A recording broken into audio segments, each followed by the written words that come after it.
So, yeah, real question. When was the last time you opened your instruction file and cut a rule out instead of adding one? The one sitting at the root of Apicon Maker is short, and it's been short on purpose since January. Every time I add a new rule, something else has to earn its spot back, and that tension, cutting more than you add. It's the whole point of this session, because if you're not pruning, you don't really have an instruction file, you have a landfill. Okay, so the instruction file, the docs call it memory, which is a little misleading because it's not memory in the running session sense.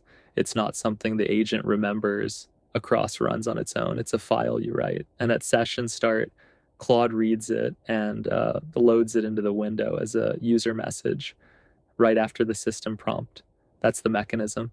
And once you see the mechanism, a few things click all at once, because the first thing is it's guidance, not enforcement. The docs are really explicit about this. They literally call it context, not enforced configuration. And that phrasing matters. It means if you write something vague in there, the agent is going to follow it like a vague suggestion. If you write something specific, it'll follow it like a specific instruction. Format code nicely, meaningless. It'll interpret that however the stars align that day. Use 2-space indentation, never tabs. That sticks. The file is a spec sheet for a junior engineer, not a wish list. Write it that way. And the rule of thumb on what even belongs in there is maybe the cleanest heuristic in the whole system, and it's straight from the docs. If you're typing the same correction you typed last session, that's the signal. If Claude makes the same mistake twice, you don't correct it a third time in chat. You open the file and write it down once. Every correction you type in a session is temporary. Every line you add to the file is permanent. That's the whole loop. And the second thing that clicks is there isn't one instruction file. There are 4. The project level 1 committed to the repo is for things the whole team agrees on. The local one next to it, gitignored personal, is for things only you care about. Your sandbox URLs, your test data, the seed user you always log in as. Then there's the user level one that lives in your home directory and applies to every project you touch. And finally, there's a manage policy file that an org can ship across a fleet, less relevant for a solo dev, but good to know it exists. And the thing that makes this actually useful is how they combine. The agent walks up the directory tree from wherever you launched, finds every instruction file along the way, concatenates them. More specific doesn't override more general. It depends. So your user level rules are still there when you're working on the project. The project rules layer on top and your local overrides layer after that. The personal file ends up being the last word. When 2 rules collide, yours wins, which is exactly the behavior you want. And this matters more than it sounds, because you ever had that? Where you're working in a shared repo and you add a rule like always seed the test DB with these 3 users, and it's a rule only you care about, but now it's committed. Now the team sees it. Now it's in a code review conversation. That's what the local file is for. Your workflow preferences stay yours.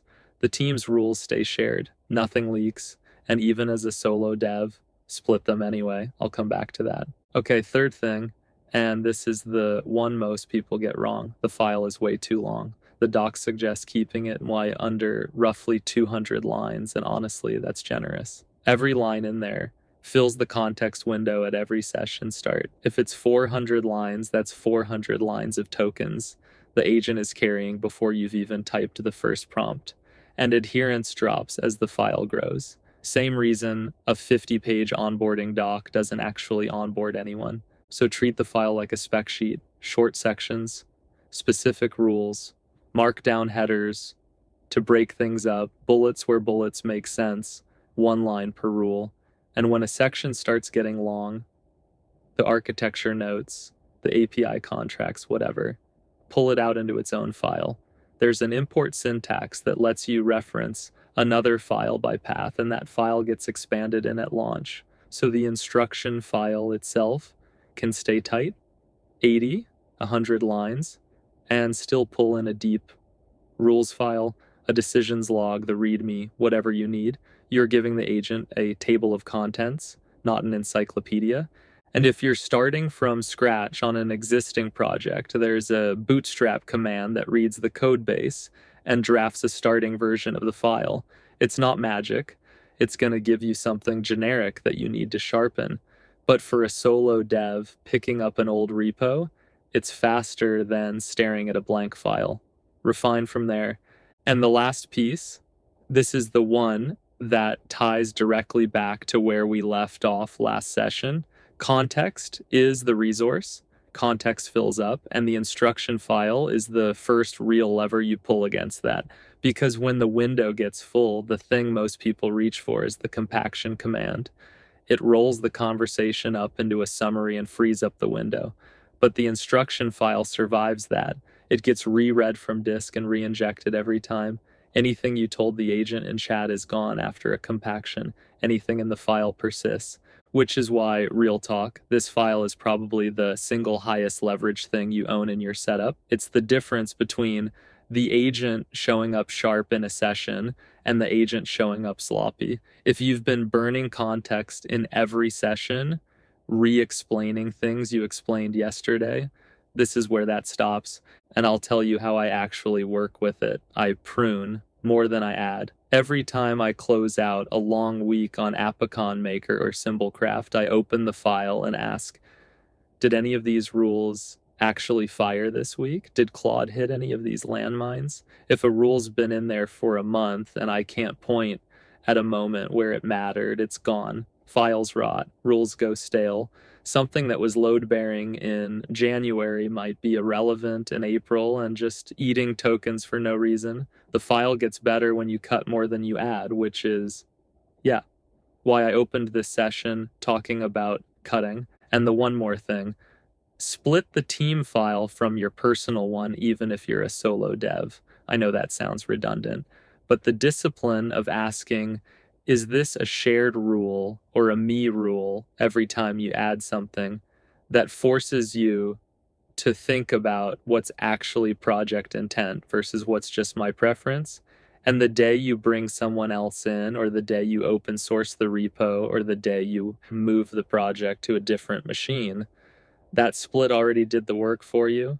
You've got an instruction file the agent actually respects. That's the foundation the rest of this series leans on. Next session, we step back one layer and look at the thing that loads the file in the first place, the command you launch Claude Code with, and the flags most people never touch.